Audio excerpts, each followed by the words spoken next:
Aku tak mau apa-apa. Aku tak tahu apa-apa.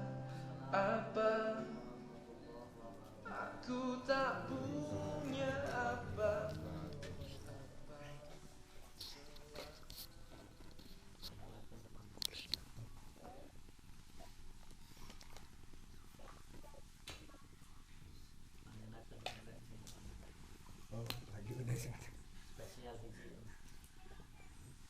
Bismillahirrahmanirrahim. Alhamdulillahirabbil alamin. Shalatu wassalamu ala syamsil mursalin wa qamaril nabiyyin wa sidratil muntahal arifin sayyidina Muhammadin wa ala alihi wa sahbihi ajma'in. Amma ba'd. Ila hadrati sultan awliya fi hadzal zaman syekhuna wa mursyiduna imam agama wa jamal wa Al-Fatihah.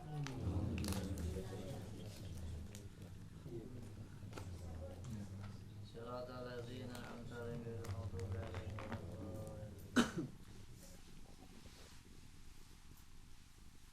Kehadapan yang mulia seluruh ahli silsilah Thariqah Qadiriyatin Naqsyabandiyah, Pondok Pesantren Suryalaya, wabil khusus imamina wa mursyidina Hadratus Syekh Muhammad Abdullah Saifullah Maslul Al-Qadiri Naqsyabandi akan mukammal qadar rasul. Teriring doa semoga sahabat senantiasa Allah panjangkan usia dunianya, amin. Disempurnakan kesehatannya, amin. Limpahan barokah karomah, semoga Allah terus kucurkan kepada beliau dan tercurah terlimpah kepada kita semua, sehingga kita semuanya, keluarga kita, sanak famili kita dan orang-orang yang mendengar melihat kita yang taklim kepada dan ini semoga mendapat berkah dari beliau sehingga bisa bersama-sama mengamalkan ajaran TKN Suryalaya.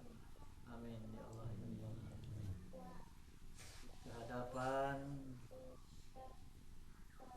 yang saya hormati seluruh reng-rengan ajengan Kiai Mubarakun Mubarakah, sepuhan khataman manakib tempatnya masing-masing, wabil khusus kepada Sohibul Bait, Sohibul Afukah, Bapak Haji Solihin serta keluarga besar beliau. Semoga seluruh pengorbanan beliau untuk syiar, untuk tegaknya ajaran ini, semoga Allah balas dengan balasan berlipat ganda dunia dan akhirat. Semoga usaha beliau Allah berikan kesuksesan, amin. Kemudahan, amin. Dan segala cita-cita beliau baik urusan dunia urusan akhirat, semoga Allah kabulkan. Putra putri beliau semoga Allah jadikan anak-anak yang soleh dan solehah. Teriring kita semua yang sama-sama hadir, khususnya yang berniat mau hadir, yang belum bisa hadir, semuanya semoga apa-apa yang dicita-citakan ikut kepada Syekhul Bait. Amin ya Allah. Amin bi karomatihim wa syafaatihim. Al-Fatihah. Bismillahirrahmanirrahim.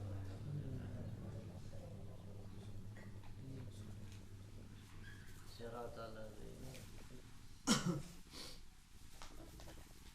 Ibu bapak jamaah rahimakumullah, sebelum saya menyampaikan mungkin ada sedikit yang informasi yang mesti dipahami oleh seluruh ikhwan, bahwa karena hari ini khususnya saya tugas semakin banyak, artinya tidak selalu bisa bersama-sama di madrasah Istiqomah, karena jangkauan sekarang sudah semakin meluas. Terlebih mungkin kalau kendaraannya memadai, ini sudah harus keluar kota. Banyak request, tetapi saya belum bisa mengabulkan karena keterbatasan kendaraan. Ya, mohon maaf jika mungkin untuk saat-saat ini tidak selalu bersama-sama, karena memang itulah kehidupan. Bagaimanapun kita mencintai sesuatu, pasti ada waktunya untuk berpisah. Bagaimana diwasiatkan oleh malak Jibril kepada Nabi, mahbub masyita fa innaka mufariquan. Silakan engkau mencintai segala sesuatu yang kau cintai sekuat engkau mencintai, tetapi ingat, semua yang kau cintai pun akan ada waktunya berpisah dengan kita. Sebab itu saya mengimbau, walaupun tidak saya bisa hadir dalam madrasah Istiqomah ketika menakbiran, tapi jangan menyurutkan semangat untuk tetap berkhidmat kepada guru agung kita. Dan sebenarnya saya memberikan kesempatan kepada mubalik-mubalik yang ada untuk mengembangkan potensi yang dimilikinya, dengan harapan adanya kesempatan itu manfaatkan alat untuk berdakwah yang sebenar-benarnya. Artinya ketika ada kesempatan dan momen yang tepat itu silahkan. Tentu seorang salik, seorang murid itu ketika berbicara tidak asal berbicara, bagaimana kaidah yang diletakkan oleh guru kita. Dan sebenarnya bukan hanya kita, seluruh umat Islam ketika berbicara harus ingat kepada salah satu firman Allah, itu dalam surat As-Saffat ayat 2 dan 3. Ya ayyuhalladzina amanu lima taqulu ma la taf'alun kabura maqtan minallah an taqulu ma la taf'alun. Itulah yang dipegangan kita. Jadi ketika kita berbicara, berbicaralah yang ingat dan berbicaralah yang sudah kita rasakan. Karena konsekuensinya ketika kita berbicara sesuatu yang belum kita kerjakan, Allah tidak suka, Allah benci. Maka sebab itu kita semuanya sebenarnya bukan hanya mubalik, kita semuanya dituntut agar menjadi orang-orang yang berkata benar, sebagaimana dijelaskan di dalam manqobah tadi oleh Ustaz Bayu dibacakan. Hikmah apa yang diambil? Tentunya banyak hikmahnya. Dalam manqobah 8 ini banyak sekali hikmah-hikmah yang bisa kita ambil, bisa kita garis bawahi dari sekian banyak cerita itu. Di antaranya salah satunya agar kita menjadi orang yang senantiasa berbicara jujur. Tidak boleh banyak bohong. Karena orang banyak bohong itu salah satu penghambat datangnya rizki. Bohong itu. Maka ketika hidup penuh dengan kebohongan, hidup dengan penuh kepalsuan, pasti akan mengalami kesulitan-kesulitan dalam hidup, karena memang kesulitan itu dibikin oleh sendirinya. Itu. Jadi melalui manqobah ini Allah mendidik, Allah menyuruh kepada kita, Allah mentarbiyah kita semuanya agar kita bisa mengambil hikmah dari manqobah ini, dari riwayat ini. Maka hendaklah kita berupaya sekuat tenaga tentunya menjadi orang-orang yang benar, menjadi orang-orang yang jujur di hadapan Allah. Terutama kita semuanya sudah memiliki janji di hadapan Allah melalui guru kita. Innal ladzina yubayyi'unaka innama yubayyi'unallah yadullahu fawqa aydihim faman nakasa fa innama yanqusu ala nafsihi. Ketika ditinggalkan maka tentu dosanya menimpa kepada kita. Nah sebenarnya belajar kita di tarekat ini kita sudah bersalaman dengan Allah melalui khalifahnya. Jadi sebenarnya kita bersalaman dengan Allah itu kita sedang bersalaman dengan Allah, Pak. Ada satu hadis yang saya sendiri tidak hafal panjang hadisnya, bahwa tiada henti-hentinya seorang hamba mendekatkan diri kepadaku, hadisnya diskusi itu, dengan amalan-amalan sunnah setelah dan sebelum yang wajib. Jadi ternyata yang akan mengundang cinta Allah itu adalah amalan sunnah, Pak. Tiada henti-hentinya mengerjakan amalan, berbagai amalan sunnah sebelum dan sesudah melaksanakan yang wajib, maka aku pasti mencintai hamba itu. Ketika aku sudah mencintainya, maka tangannya adalah tanganku, penglihatan adalah penglihatanku, pendengarannya adalah pendengaranku, kakinya adalah kaki langkahku. Maka ketika meminta pasti aku kabul.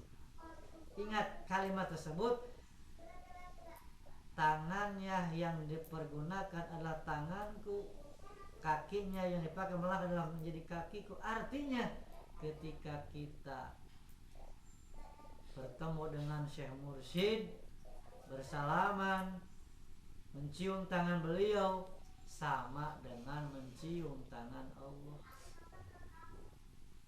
Alhamdulillah. Makanya Allah tidak akan terlihat, dan memang bukan untuk dilihat oleh mata dohir. Teriakan Allah tidak terdengar oleh telinga kita. Yang terdengar adalah teriakan khalifahnya. Yang bisa dipegang adalah tangan khalifahnya. Yang bisa dilihat adalah pergerakan khalifahnya. Maka khidmatmu kepada gurumu adalah menjadi sebab sampainya amal ibadahmu, sampainya ruhmu kepada Allah Subhanahu wa taala.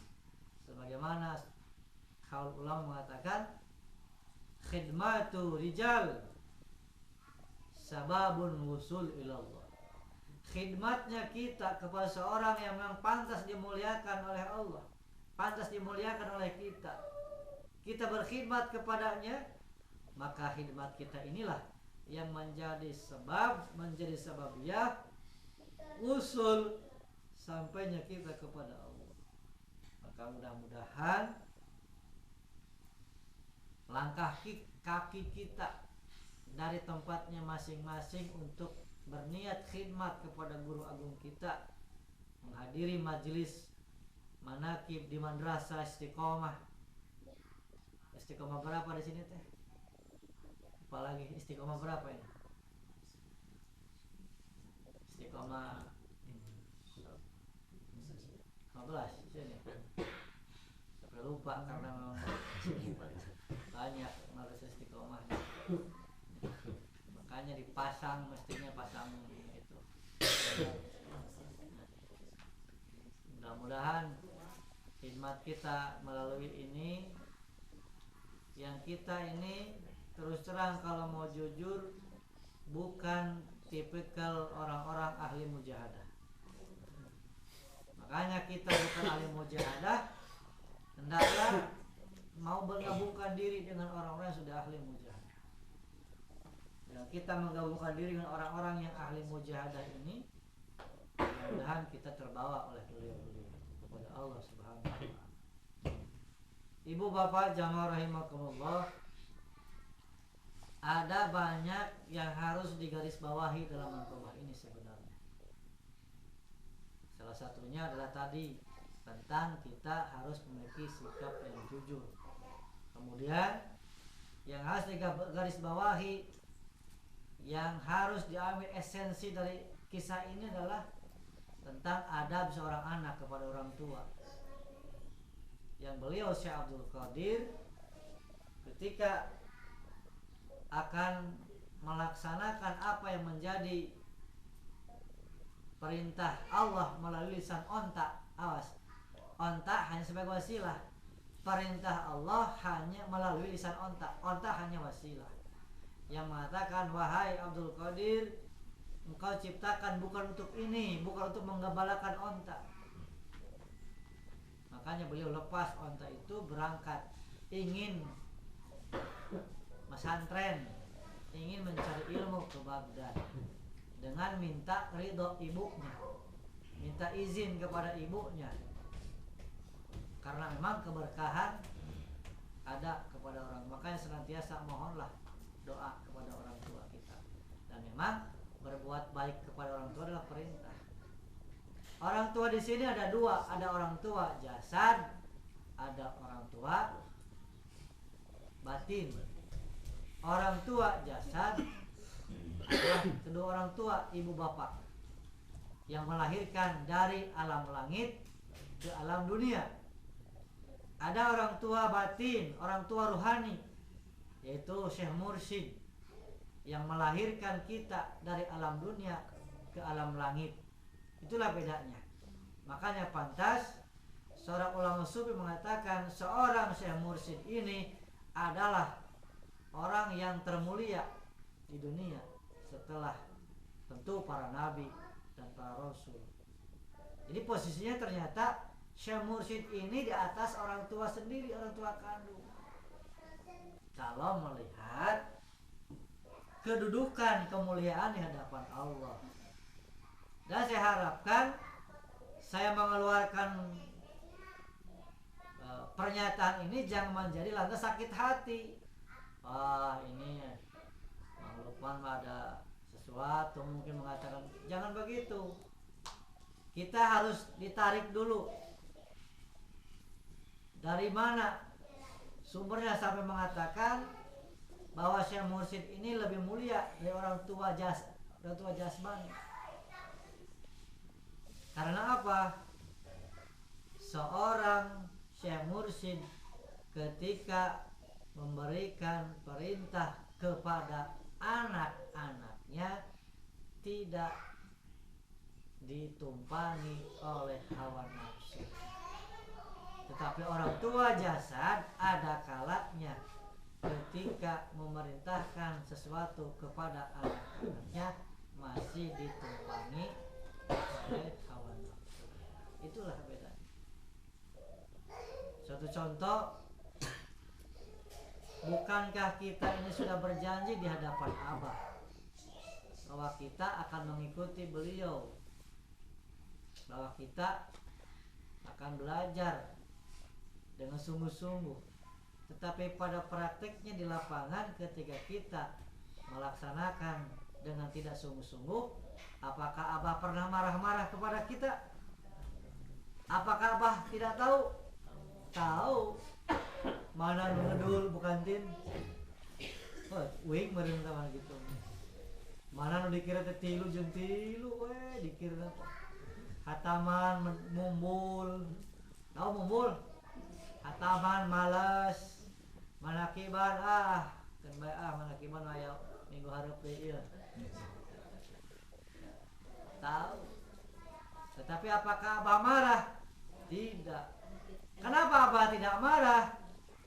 Karena Abah sudah dilimpahi akhlak Allah kepada beliau. Apa? Syafiqun, belas kasih beliau. Jadi dua sifat Allah, dua sifat Rasul inilah yang menjadi harapan kita. Walaupun kita mengaku bahwa kita orang-orang yang malas, mengaku bahwa kita ini orang-orang yang buruk akhlaknya, tapi dengan harapan dua sifat Allah yang ada dalam diri bangsa Abah dan dua sifat Rasul yang ada dalam bangsa Abah Mudah-mudahan kita walaupun barangnya barang reject, tapi mudah-mudahan aku menjadi murid beliau. Itulah harapan saya khususnya. Saya merasa bukan orang baik, walaupun orang mengatakan saya adalah wakil talqin para sahabat, tapi saya tidak merasa saya lebih dari yang lain. Karena saya memang merasa tidak punya apa-apa, tidak ada lebih apa-apa, sama dengan yang lain. Dan makanya kita belajar untuk senantiasa tidak mengakui apa-apa yang kita miliki.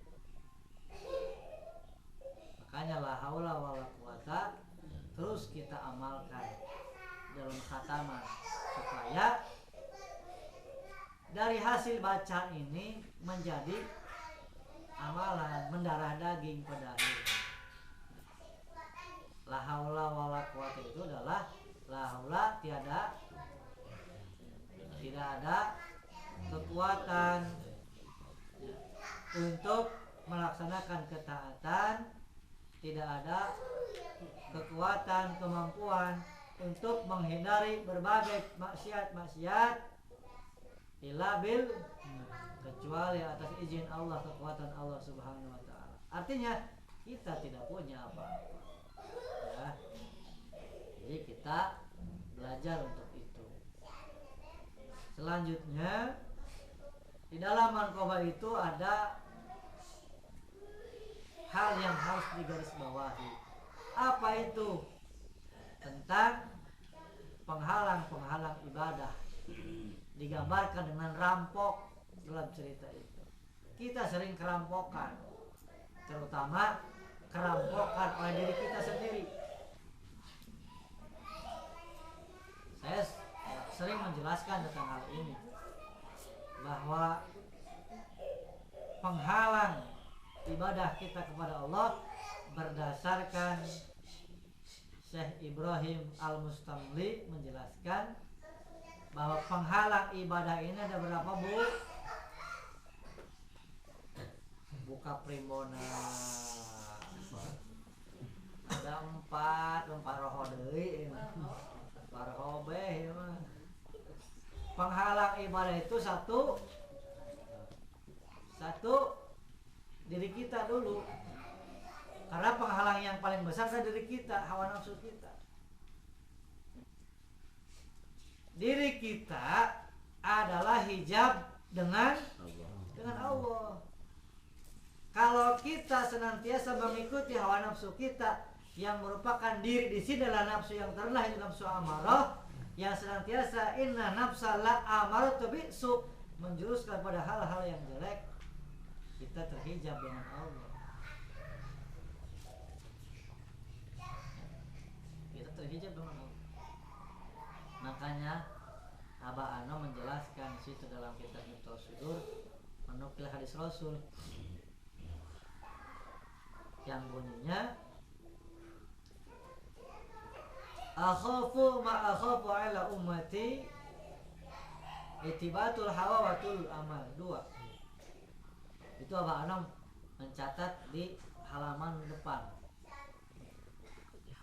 Akhafu ma akhafu ala ummati ittibatu wa tulul amal. Akhafu, perkara yang aku khawatirkan, perkara yang aku takutkan, dari sekian perkara yang aku takutkan yang akan menimpa umatku adalah ittibatul hawa wa tulul amal. Umatku senantiasa mengikuti hawa nafsunya, dan umatku adalah menjadi orang-orang yang panjang angan-angannya. Kenapa? Orang yang menuruti hawa nafsunya akan melakukan perlawanan terhadap perkara yang benar. Terbukti manakib di mana-mana dihalang-halangi, zikir di mana-mana dihalang-halangi karena mengikuti hawa nafsunya.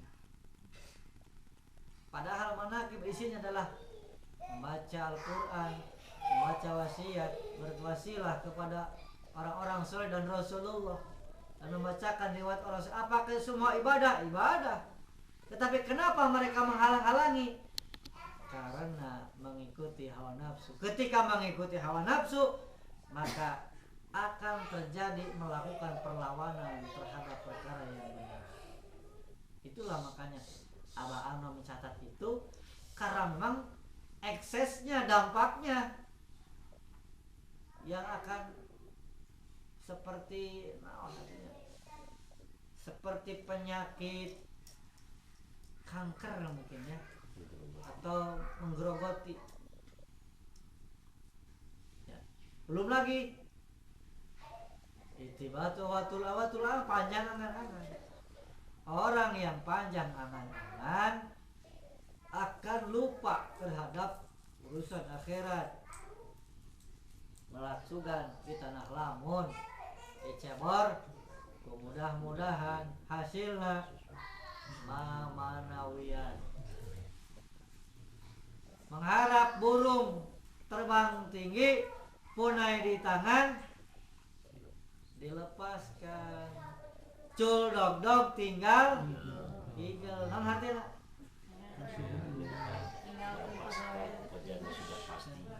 Eta melepas pekerjaan yang sudah pasti, mengejar sesuatu yang belum tentu. Non contohnya ari hataman nunggus pasti ditinggalkan, ari ngahadiran uleman tahlil di arudag, padahal hataman heula bereskeun, tahlil mangke deui. Makanya saya termasuk orang yang insya Allah pageuh kalau mau saya hadir setelah isya silahkan. Tidak bisa dirasa itu mangga ke yang lain saja, karena saya sedang punya tugas khusus gitu aja. Naon gawe ke Allah. Maghrib ke isya itu digawe ke Allah, bukan din. Bukan dipakai nundutan di hadapan TV. Maghrib isya itu bukan pakai ngantuk nonton TV. Atau udah capek, sarua capek sadaya oke. Sejauh mana kita berjuang mengentaskan kebutuhan kita di hadapan Allah. Jadi dalam hal ini kita tidak tidak perlu banyak argumen. Dah saya mah atuh dah itu argumen. Kata Abah juga kalau ibadah itu jangan pakai atuh, jangan pakai tapi ibadah itu. Itu ibadah jangan pakai tapi. Maka saya merasa subhanallah, Abah luar biasa. Dulu saya belum mengetahui dikatakan jihad melawan nafsu itu pekerjaan yang berat. Dulu sebelum belajar tarekat, saya memahami yang hadisnya semua sudah pada tahu. Raja'na min jihadil akbar ila jihadil raja'na min jihadil asgar ila jihadil akbar. Ketika bertanya, "Mahadha ya Rasulullah?" Jihadin nafs. Kita baru saja kembali dari jihad yang kecil menuju jihad yang besar. Padahal perang Badar itu, Pak, perang yang sangat rompak berdasar sejarah itu. Perang yang sangat luar biasa. Tapi Rasul mengatakan perang kecil. Kita baru saja kembali dari perang kecil. Kaget sahabat, dikatakan perang Badar, dikatakan perang kecil. Apakah ada perang yang besar? Rasul mengatakan memerangi hawa nafsu adalah perang besar. Ternyata betul. Sekarang setelah kita praktek baru mengatakan subhanallah, ternyata benar. Sodakta ya Rasulullah, betul apa yang kau ucapkan wahai Rasul. Duh, Masya Allah, memerangi kita ingin ibadah ikut Abah aja betapa sulit tiba baranti. Benar tuh teh ade, ibadah teh tiba baranting. Eta hayang nutup bangsa Abah duh mani berat ripuh saya merasakan begitu, betapa berat untuk mengikuti ibadah, ingin seperti bangsa apa. Makanya abah mengatakan tidak akan terkejar, karena memang tidak akan terkejar ibadah bangsa abah itu. Abah itu larinya sangat cepat, terbangnya sangat tinggi, menyelamnya sangat dalam. Kita amatiran, kita mah baru lari 1 kilometer sudah ngelel karena banyak udud kita mah. Abah mah pelarinya kalau lari sangat cepat karena subhanallah. Makanya tidak akan terkejar. Kita mah ikut saja sudah. Ya, kita ikut kepada beliau tentu dengan kadar dan porsinya masing-masing. Yang sudah bisa ikut sunnah-sunnah beliau dengan kadar mungkin lebih dari 50%, syukuri dengan tidak menganggap orang lain lebih rendah daripadanya. Syukuri yang ada, yang sudah memiliki, yang dikaruniakan oleh Allah. Yang belum mampu mengikuti sunnah abah, ya berusaha dengan tidak mencari kambing hitam. Seperti dialog tadi Pak Ustadz Firdaus, saya menyimak, sebenarnya tidak perlu mencari kambing hitam, menuduh si itu si ini. Tinggal akui saja, apa susahnya sih? Kalau memang belum mampu, ucapkan saya belum mampu dan saya ingin berupaya. Tidak langsung mencari kambing hitam, nuduh si anu juga, si ini juga, tidak akan beres kalau seperti itu. Ya. Yang sudah bisa mengikuti abah, maaf, misalnya kita dalam hal merokok saja, abah tidak merokok, kita tidak merokok, dan alhamdulillah sudah bisa berhenti merokok, syukuri dengan tidak menganggap orang yang masih merokok dikatakan tidak mengikuti abah. Jangan, karena mereka juga, beliau juga ingin ikut abah tetapi belum mampu dalam hal itunya. Tinggal ditingkatkan saja mujahadahnya, jangan mencari kambing hitam. Saya emang mending tuh kayak juga masih merokok, tidak akan beres kalau lempar seperti begitu. Kita upayakan saja, karena memang kalau saya menyimak setiap pembicaraan ini, saya menyimak tipikal bukan orang-orang yang dewasa kelihatannya. Masih senang lempar sana lempar sini, tidak gentle, tidak diakui. Ya, Kak, kita semuanya yang sedang belajar berkhidmat, judulnya belajar Pak. Saya sendiri sedang belajar. Kita semua sedang belajar berkhidmat kepada Guru Agung. Tentunya kita tidak usah gengsi menerima masukan dari orang lain, termasuk saya sendiri. Saya masih menerima masukan-masukan. Dan memang semakin tinggi keimanan seseorang, kalau saya boleh mengatakan tinggi, semakin tebal, kalau boleh saya mengatakan tebal, keimanan seseorang, semakin baik, kalau boleh saya mengatakan baik, keimanan seseorang, ujiannya pun tentu akan lebih banyak lagi. Saya merasakan itu semua Pak. Dulu sebelum saya diangkat menjadi wakil talqin, saya membedah kitab tidak ada yang protes orang. Sekarang banyak yang protes saya bedah kitab di tempat saya. Saya berpikir, oh inilah mungkin berkatakan ahasiban nas ayutraquna amana wa hum la yuftanun. Apakah kamu mengira aku akan membiarkanmu ketika engkau mengatakan aku sudah beriman kepada Allah, wa hum la yuftanun, aku tidak mengujimu. Ya. Saya berpikir, oh ini mungkin ujiannya. Semakin meningkat, ujian semakin tambah. Sehingga saya menyikapi hikmah. Saya diberikan jubah oleh pengusaha Abah melalui tangan Abah Jagat. Jubah beliau nanti saya pakai suatu sekali. Karena hari ini tidak saya pakai di sini, nantilah. Oke. Saya menyikapinya, oh ini mungkin hikmahnya. Ya. Hikmahnya ketika di masyarakat, kalau saya di luar dalam Pak, saya teringat kejadian ini seperti saya awal-awal belajar thariqah dulu.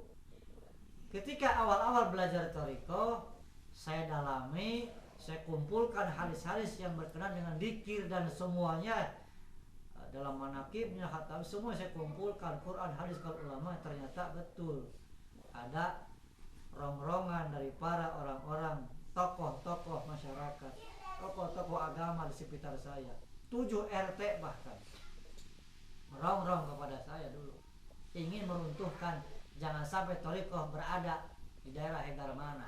Dulu awal-awal seperti itu. Ketika saya diangkat oleh Abah menjadi wakil talqin, usia 1 tahun berjalan ke tahun kedua, muncul lagi rongrongan masyarakat. Dulu tidak ada rong-rong seperti itu. Saya membedah kitab, tidak ada. Sekarang bermunculan. Saya berpikir, oh mungkin inilah ketika seseorang sudah menempati, kalau boleh saya katakan, mungkin imannya bertambah naik 1 tahap, ujiannya pun datang lagi. Bahkan bukan hanya, kalau saya bukan hanya dari luar, tapi dari dalam juga. Orang dalamnya menggembosi, banyak. Ikhwan-ikhwan yang belum mahabbah kepada bangsa Abah terus menggembosi, agar orang-orang yang belajar dzikir jangan sampai mahabbah kepada bangsa Guru Agung Abah. Itu tugas saya berat Pak, ternyata betul. Bagaimana memberikan pencerahan kepada orang yang belum mengenal thariqah. Bagaimana memberikan pencerahan kepada orang-orang yang masih berguru kepada Abah Ano. Karena memang kaidah kita mengatakan tidak boleh putus. Ketika seorang pembimbing awal, guru mursyid awal yang membimbing wafat, maka wajib bagi seorang murid mencari guru mursyid selanjutnya untuk melanjutkan pembimbingan rohani. Karena memang perjalanan rohani tidak boleh berhenti sampai kiamat. Makanya hukumnya wajib. Ini kitabnya jelas di dalam Anwarul Qudsiyah, jelas kitabnya. Imam Abdul Wahab Asy'arani yang mengatakan itu. Tetapi kenapa saudara-saudara kita yang masih diam di kloter sebelah belum mau berangkat ikut? Ini adalah urusan hidayah. Sehingga betul Allah mengatakan dalam Quran, innaka latahdi man ahbabta walakin Allah yahdi man yasha.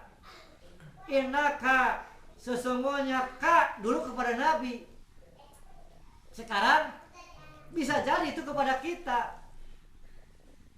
Innaka latahdi man ahbabta walakin Allah yahdi man yasha.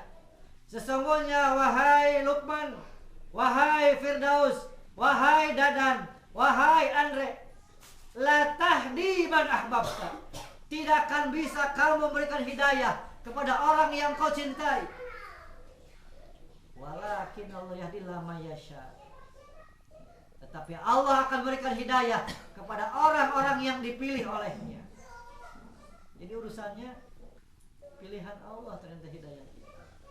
Cuman kita punya tugas menyampaikan. Wa ma alaina ilal balagul mubin. Tugas orang mah nyampaikan unggul. Pak Firdaus teh ka ibu kantin, Bu, ayo hataman bareng sama bapak. Kata ibu kantin teh. Sambil ketawa ibu kantinnya. Ini mah prediksi saya. Bu, tidak tahu. Ini mah hanya sekedar prediksi. Kayaknya Pak Firdaus mah kita getol ngajakna. Ibu Diana semangat melaksanakan hatamannya. Amin. Semangat Ibu Diana, kelihatan dengan senyum beliau. Semangat. Alhamdulillah. Mudah-mudahan betul semangat. Kurang kabawa aku semangat Ibu Diana. maghrib hataman, isya hataman. Ya, pokoknya mah moal karampokan saya mah. Ya. Rampok kata diri sorangan, rampok teh eta. Duh, Masya Allah. TV ge pas maghrib ka isya teh rame TV teh Pak. Duh, eta teh. Ya. Masya Allah. Eta TV ngadadak rame eta teh. Sinetron karesep teh sipet dina maghrib. Loba ikhwan teh nu pabeuli ti sinetron hataman teh.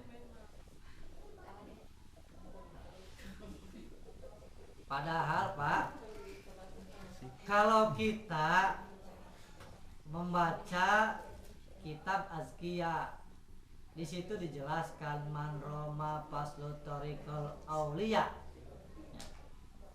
Dijelaskan fal yahfadun hadal wasaya wa amila. Dijelaskan di situ. Barang siapa orang man roma faslu tariqul auliya yang menginginkan mengikuti perjalanan para kekasih-kekasih Allah, maka fal yahfadun hadal wasaya wa amila, maka hendaklah menjaga berbagai wasiat ini dan hendaklah mau mengamalkannya. Di situ ada Bapak Ibu, wa minha hafaltu ala sunanin. Di antaranya adalah agar kita menjaga berbagai sunnah-sunnah. Kalau kita menginginkan bisa melaksanakan perjalanan para kekasih-kekasih Allah, hendaklah kita menjaga berbagai sunnah Nabi dan sunnah mursyid. Ya, dijaga. Bagaimana Abah mencontohkan ketika maghrib ke isya, itu sunnah beliau. Bagaimana ketika pagi-pagi Abah mencontohkan pagi-pagi isrok kosok Bu.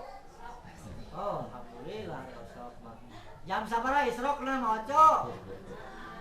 Jam 6, alhamdulillah jam 6 ya. Dipapai isrokna isti'adzah, istikharah, isti'anah. Dan di situ banyak keutamaan sebenarnya kalau kita mau melihat keutamaan. Nah, itu salah satunya, itu tugas kita memang menjaga berbagai sunnah-sunnah. Yang sudah bisa melaksanakan alhamdulillah, yang belum berupaya. Nah tuh kumaha dah saya teh berangkatnya jam 6 kerja teh jam 6 kurang 1/4 sudah masuk isrok. Ya. Tidak ada alasan. Karena apa? Itu semua bisa disiasati oleh kita. Ya. Tidak ada alasan. Tergantung kita. Aduh saya tidak berangkat 5:30, kumaha atuh? Nyampe tempat kerja, nyampe tempat kerja jam sabaraha? Eta jam 6 lebih 1/4, aya keneh waktu. Jam 6 kurang 1/4 masih ada waktu. Habislah jam sabaraha? Maksimal 6:30. Maksimal 6:30. Kalaupun memang tidak bisa darurat, kebablasan daripada itu. Walaupun sudah habis waktunya, sebenarnya kalau jam 7 itu sudah habis. Kita mah belajar ikut aja lah. Ikut ke pangarsa Abah, sholat isrok jam 6 kurang 1/4 sudah masuk. Upayakan itu semua dijaga, diraksa. Karena apa? Nanti lama-lama ketika kita istiqomah satu amaliyah akan meningkat, bergeser kepada amaliyah yang lainnya, akan bisa nanti. Jangan belum juga dicoba dan nggak bisa, saya mah susah.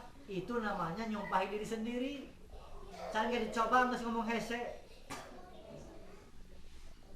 Dicoba heula, dicoba. Pasti bisa. Tidak ada yang tidak mungkin di dunia ini, pasti semuanya mungkin. Nah, satu hijab yang paling besar adalah diri kita. Kemudian hijab selanjutnya adalah sesama manusia. dunia heula sok menang atuh, dunia heula mangga. Dunia adalah hijab bagi akhirat. Kalau kita senantiasa tenggelam ke dalam, memang dunia itu berdasarkan keterangan Sayyid Luqmanul Hakim, seorang wali Allah, dunia itu seperti lautan yang dalam. Ad-dunya kal bahrul amik. Dunia itu seperti lautan samudra yang dalam, yang luas. Banyak orang yang tenggelam di dalamnya. Terbukti orang banyak meninggalkan ibadah hanya demi mengejar urusan.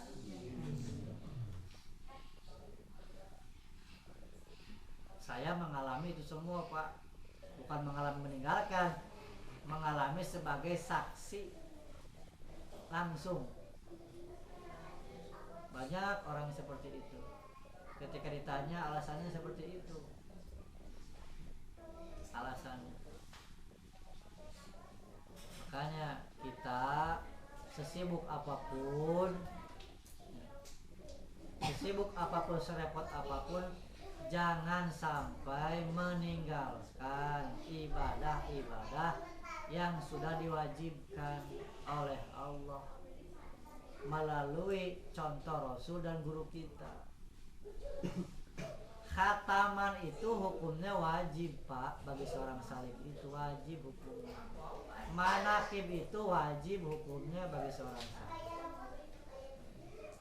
Karena semakin banyak manakib, artinya semakin sering kita membersihkan diri kita. Semakin sering khataman, semakin sering kita membuka urusan-urusan kita, membukakan urusan kehidupan kita. Khataman itu kunci. Kumaha itu laporan misalnya cenah ke apa dibuka we. Dibuka. Lamun teu apa dibuka. Ya. Khataman dibuka. Lamun teu apa. Daripada henteu khataman mending dibuka. Nah, jadi jangan sampai hal-hal yang sudah diwajibkan ditinggalkan. Pasti kalau dalam kehidupan menemukan sumbatan-sumbatan, menemukan benturan-benturan, pasti ada salah satu amalan yang ditinggal, itu pasti. Karena saya mengalami itu, menyaksikan begini di zaman Abah Anom dulu, ketika ada seorang yang mengadu tentang berbagai kesulitan hidup kepada Abah Anom, yang ditanya cuman itu, gimana dzikirnya dijalankan tidak, bagaimana khatamannya, bagaimana manakibannya, sudah itu yang ditanya. Karena memang 3 serangkai ini, dzikir, khataman, manakiban, adalah paket amaliyah untuk meraih kebahagiaan dunia, kebahagiaan kalau dilaksanakan sungguh. Itu saja saudara Pak. Ya. Untuk itu mari kita semakin memperhatikan itu semuanya.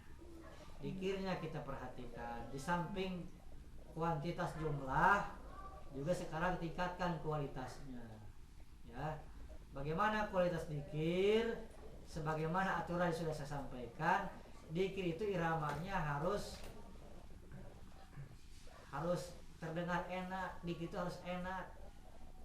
Enak didengar oleh telinga kita, enak didengar telinga orang lain. Jangan recol, tong gancang teuing, entong laun teuing, sedang wasit al-wasit, 4 ketukan dzikirnya. Itulah contoh dzikir yang dicontohkan oleh guru agung kita. Khataman, kalau memang betul-betul kita tidak bisa melaksanakan, hukumna wajib. Banyak, karena sudah dibakukan nih teh. Awal-awalnya memang seminggu sekali. Kalau dalam kitabnya dikatakan amalan usbuiyah itu.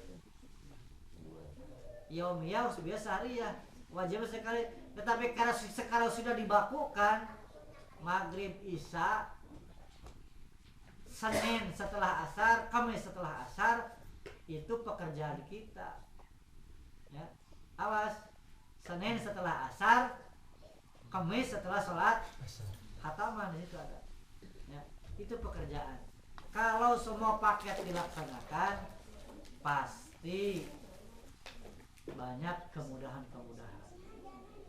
Sehingga ada dan kayak gerak. Saya melihat sehingga karena konveksi, ya mas itu ada dan jadi bos konveksinya juga. Jadi juragan konveksi itu kayak tadi itu.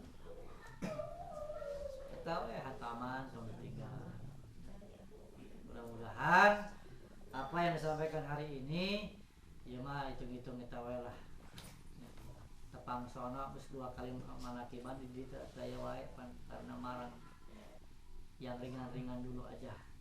Karena ingin menyampaikan yang itu juga banyak kelihatan yang baru ini, ya, ada yang baru. Mudah-mudahan apa yang disampaikan tadi dimengerti dan bisa dipraktekkan dalam kehidupan. Utamanya adalah jadilah orang jujur dimanapun. Orang jujur adalah modal kesuksesan. Kejujuran adalah modal kesuksesan. Makanya oleh Syekh Abdul Qadir dijelaskan ala sidqi wa maqadir tuqad. Yang menjadi dasar hidup, pondasi hidup adalah benar pantang bohong, artinya kejujuran. Sebagai sifat Nabi as-siddiq. Nabi memiliki sifat as-siddiq. Mudah-mudahan kita semuanya diberkahi Allah melalui barokah karam guru muslim kita semuanya. Khususnya Bapak Haji Solihin sekeluarga besar, semoga dijadikan orang soleh seluruh keluarga beliau, seluruh pengorbanan beliau Allah ganti balas yang berlipat ganda dunia akhirat, dihasilkan segala maksud dunia dan akhirat, dan iring kita semuanya sama-sama hadir di karamati wasal jamis sedekah.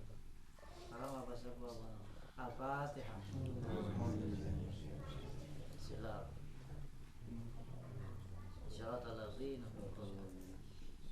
Assalamualaikum warahmatullahi wabarakatuh. Waalaikumsalam. Sebelum Mani Hasim kita baca innalillahi wa inna ilaihi raji'un sebanyak 9 kali bareng. Innalillahi wa inna ilaihi raji'un. Innalillahi wa inna ilaihi raji'un. Innalillahi wa inna ilaihi raji'un. Innalillahi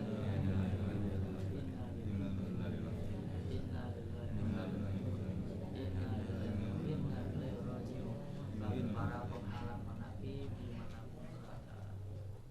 Allahumma sholli ala nabi Hashimi Muhammadin wa ala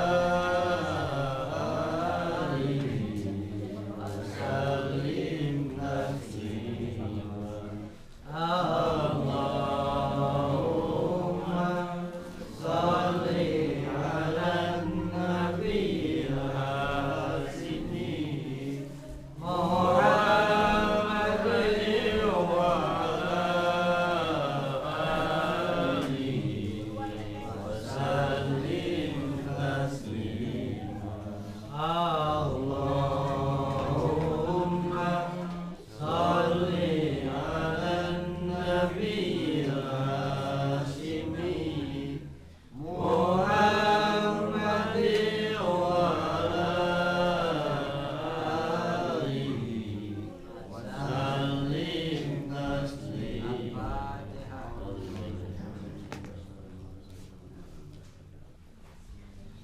Iya.